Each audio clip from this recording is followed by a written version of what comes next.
All right, guys, the final one is on how citizens can contribute to democracy.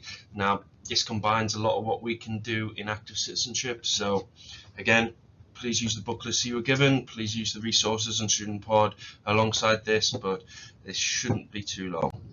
Right, so you need to know in what ways we can, as citizens, get involved in the democratic process. And this is really what makes a democracy a liberal democracy. Voting being one of the key ones, but also joining things like a pressure group. You know, if you're ever unsure about the term pressure group, just think of the word pressure. Who are they putting pressure on? They're putting pressure on the government. Again, it's this. They can lobby MPs. This is a way to kind of say, I'm unhappy with a certain decision that's going on. Can you do something about it? Again, these are just ways we can be part of the political process. Right. So again, ultimate power is the voting system. This really highlights when we're unhappy. There've been an example of independent candidates and basically showing they can have an impact, like here with Martin Bell. Or Dr. Richard Taylor on the right. So independents can have an impact. It's difficult to do it consistently just because of the financial problems, but again, this is what we can do. And as well, it's in parties' interest to try and appeal to as many voters as they can, because if somebody stands as an independent, they might take a share of the vote away from a Labour or Conservative candidate. So this is what they've got to think about. This is the political games they play. Right.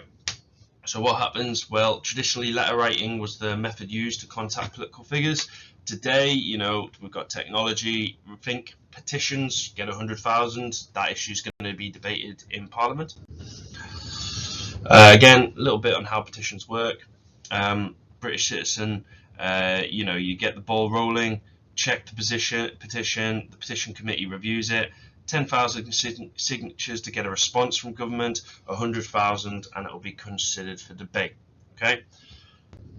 Just keep in mind those numbers when you're thinking about petitions. It's good for evidence. So 10,000 for government to respond, 100,000 for it to be debated in Parliament. Again, MPs might consider the petition for debate before it reaches 100,000. So some MPs might have, you know, a direct link to the issue you propose, and they may contact you about the issue. So it's just a really good way for citizens to get involved. And you know, make sure you do read this stuff, because it's good evidence for any question that comes up on the citizen's role in democracy. This is just a little bit more information on the petitions committee and the standards for petitions. There's a lot of information there. Just pick out a couple of things. It's just a way to bulk up your evidence. So, you know, especially the standards for petition, they'll reject it if it's, you know, political, a joke, advertising, or spam, that kind of thing. Common sense, really. Right, we've got volunteering. You can volunteer for a certain cause. Again, using social network, using social media to get involved in volunteering for something that really matters to you. And the more people you get with you, the government will be aware. Charity jobs, things like that. Again, please have a read of a couple of these. A few different case studies of volunteering and then demonstrating. You know, Extinction Rebellion's a big one. Just Stop Oil. Again, this is a way to put pressure on the government, to force the government to take action. In the same way, like strikes and things like that can have an impact. Okay, so that was just a quick run through the, you know, how citizens contribute. What you need to know for active citizenship side. Think how you decided, your goals and aims, the primary and secondary resources. Remember, your primary is like your questionnaires, your first-hand sources. Secondary is like your sources off the internet. You know, the charities you used, information and statistics. How this helped you carry out the investigation. For example, if we're doing mental health, if it was the number of young males, let's say, who are affected by mental health more than others, based on statistics you collated from your secondary research from